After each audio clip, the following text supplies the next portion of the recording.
Don't you care that my sister has left me to do the work by myself? Tell her to help me.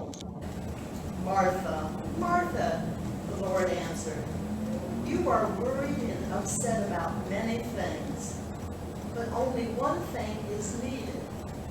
Mary has chosen what is better, and it will not be taken away from her. So the message from Proclaim is, pay attention to your inner Martha and Mary. Now, we may be well organized and detail-oriented people, but that shouldn't get in the way of those we meet who simply need the silent presence of our companionship and of our prayers. We must pay close attention to what's right before us so we can respond in a Christ-like way. The story Luke tells in today's scripture is a passage familiar to many of us. It's a conventional conclusion that be Mary, not be Martha. That is, don't just keep busy when you should be meditating or spending time with God. But let's look at the story more carefully and see if that's what it's really saying. Let's see it in other words, whether we can rescue Martha from history's dustbin. First of all, I just want you to know that I really relate to Martha. I am a sort of a gal. But we must understand the backstory, or the possible backstory. Mary and Martha and their brother Lazarus weren't just passing acquaintances with Jesus, but close friends.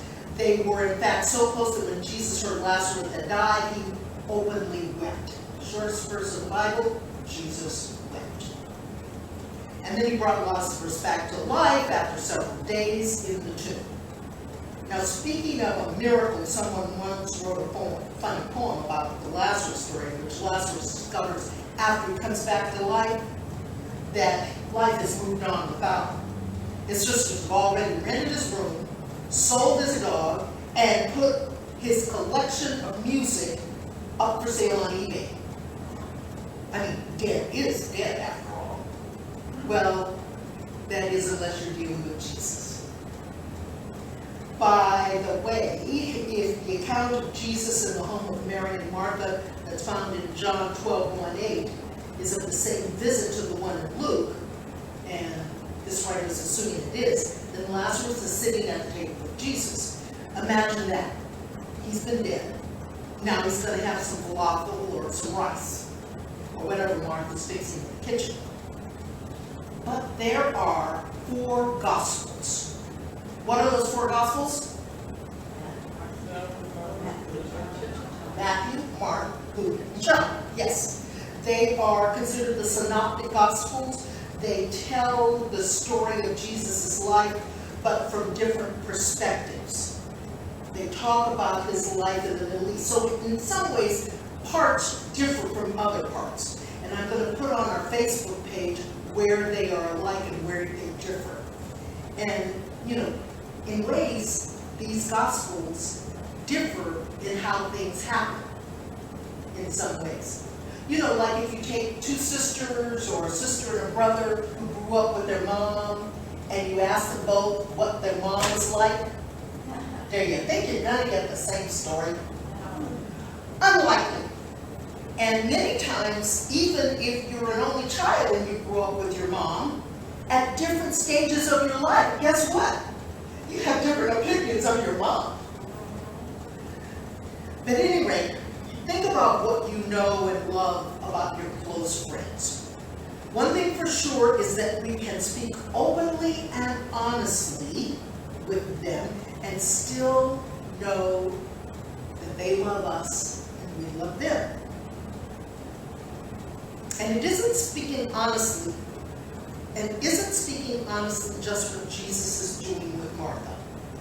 He's not telling her to change the way she lives or how she approaches life, Rather, he's asking her in these particular circumstances to pay attention to what is happening right in front of her, just as Mary is doing.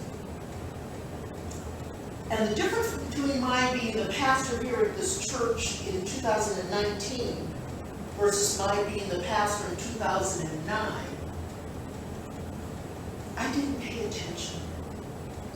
I pay attention a lot more. I am growing as a Christian and as a human being from loving and living life, loving each of you.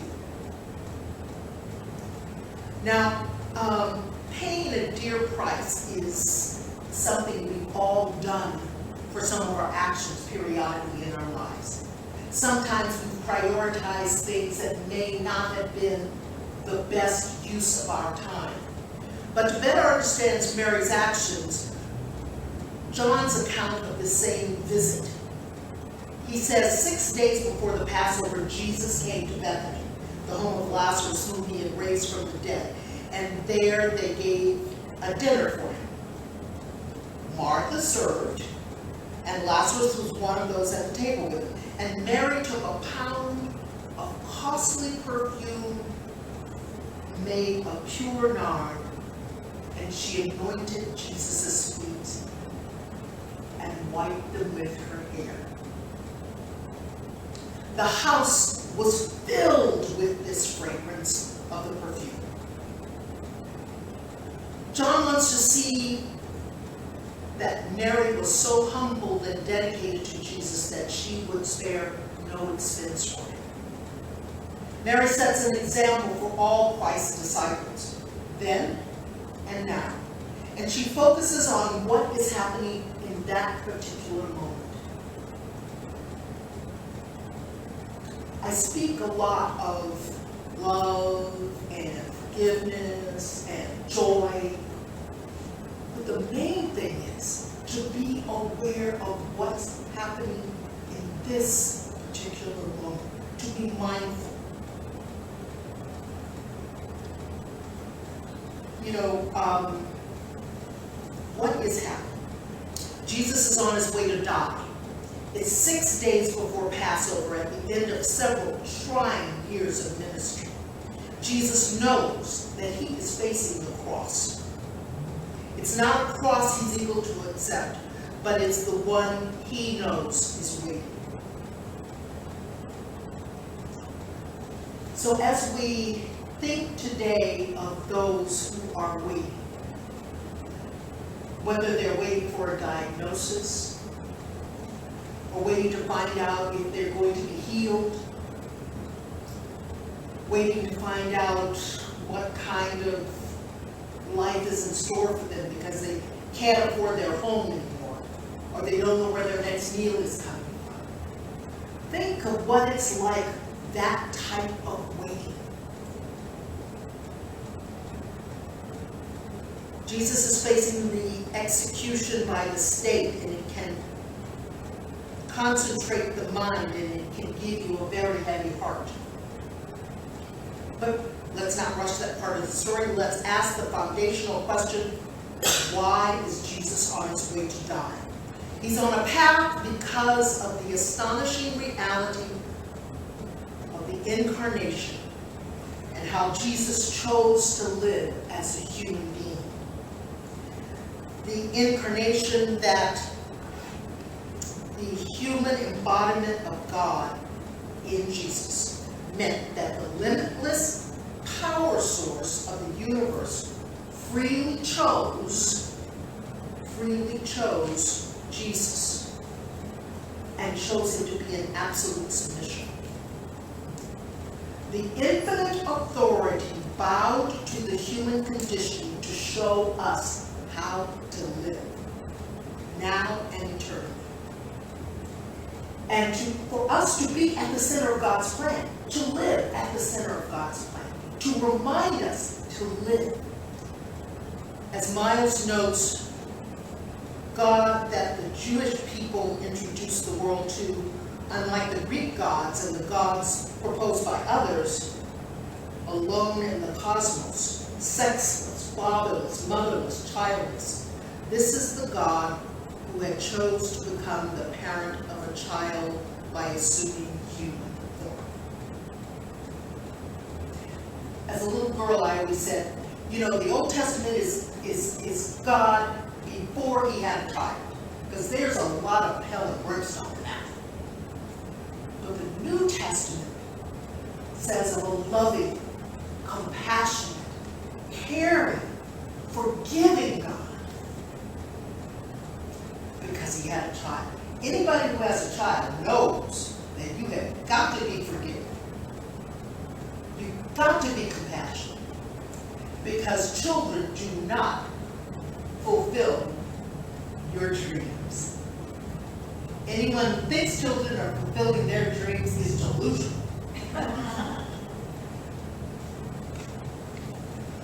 Jesus, of course, being what the church has long called fully human and fully divine, understands all that deeply and feels in its very human, he feels it in his exhausted body.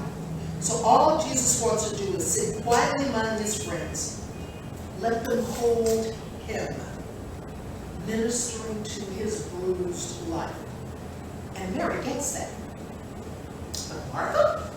Oh, she's hustling around fixing food that Jesus is in no mood to eat. She's setting the table, polishing the silver, shining the crystal, arranging the flowers for the centerpiece. It's her way of coping. And it's perhaps driving Jesus a little nuts. Martha has not done what our Buddhist friends say we should do, and that is to be mindful, to pay attention, to notice. When my granddaughters visited, I had them look on the highways that we were traveling. We traveled on Highway 280 from the airport in San Francisco down to their uncles in San Jose. We traveled 101 up to Santa Rosa, 29 to Middletown, 175 to Anderson Springs, 101 to Willits to visit my friends up there, 20 across Clear Lake Oaks, and a short bit on 53, and then 29 and 175.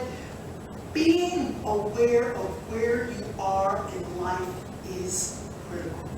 Being aware of what's going on around you, not just floating through life, letting it all just pass by. Being observant, participating. But back to Martha. If she had been mindful, she would have seen what Mary saw. Jesus was despondent with the terrible choice that he had to make.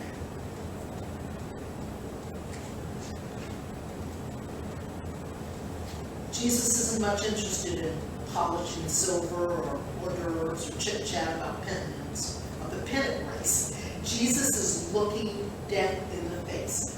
The truth is, each and every one of us is looking death in the face. I remember on December 31st, 1999, we had a midnight service here in the church, welcoming in the year 2000. And I said to the folks there, 100 years from now, there are only 2 people here who may still be alive 100 years from now. And those are the McGee girls.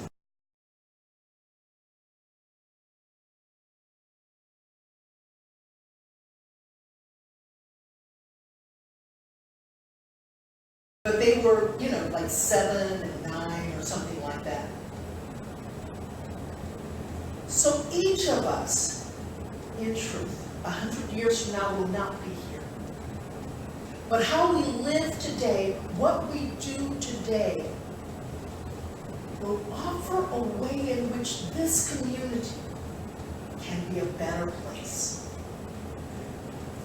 Knowing that God is with us on every step that we take and letting God guide us and paying attention Yes, it's good to be busy. Yes, it's good to get things done. Yeah, you want somebody who's going to get in here and say, yes, we need to have this happen and this happen. But we also need people who are willing to give someone the touch of love, the touch of comfort, and to be understanding and at peace. May you live your lives every single solitary day as a person of God's love and peace.